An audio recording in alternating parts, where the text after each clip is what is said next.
aggression. Joining me now is retired Lieutenant General Keith Kellogg, Center for American Security co-chairman and former National Security Advisor to Vice President Pence. General, great to see you again. Thank you for being here. Do you have any idea whether there is a coherent strategy in dealing with this situation?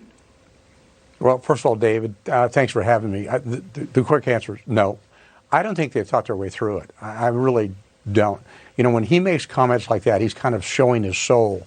When he talked about it during the press conference about a minor incursion, he kind of gave away the farm. He basically told everybody, I really don't have a plan to counter what Putin's trying to do and really haven't thought my way through it.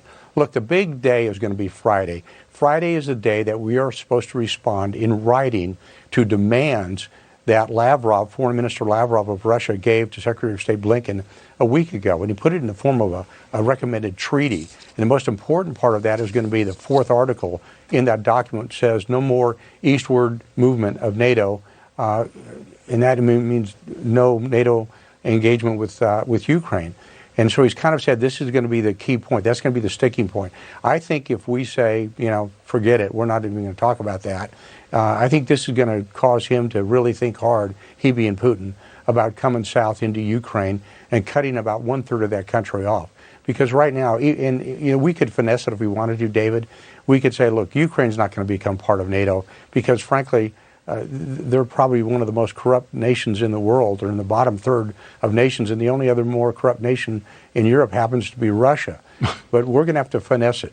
And if we don't do that on finessing and saying, well, it's not going to happen in the short term, meaning they become a NATO partner because all 30 countries in NATO have to agree, and there's a lot of countries that don't want them in there, then I think we're looking at an invasion coming south. But, General, I hear him being, and there's no other word for it, being flippant about deployment of troops.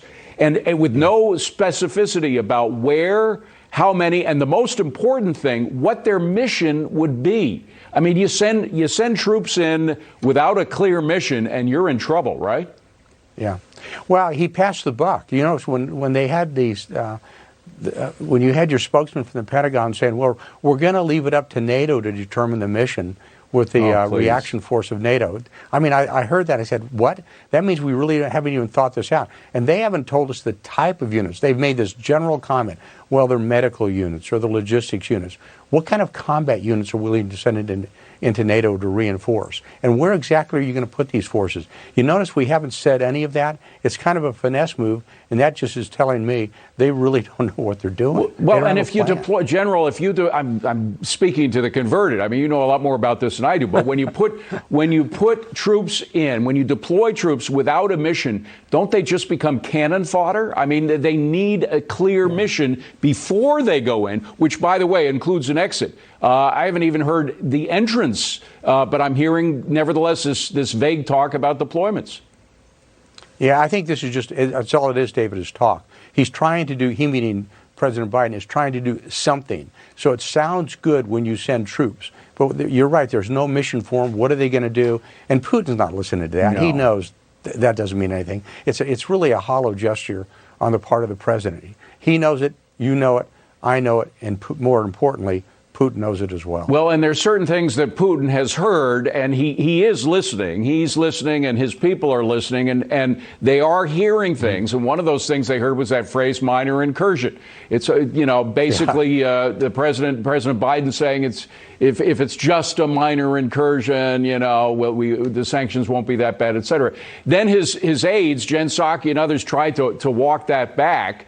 But it was out there. You can't, it's the old expression, you can't unsee it. There are certain things you can't unhear.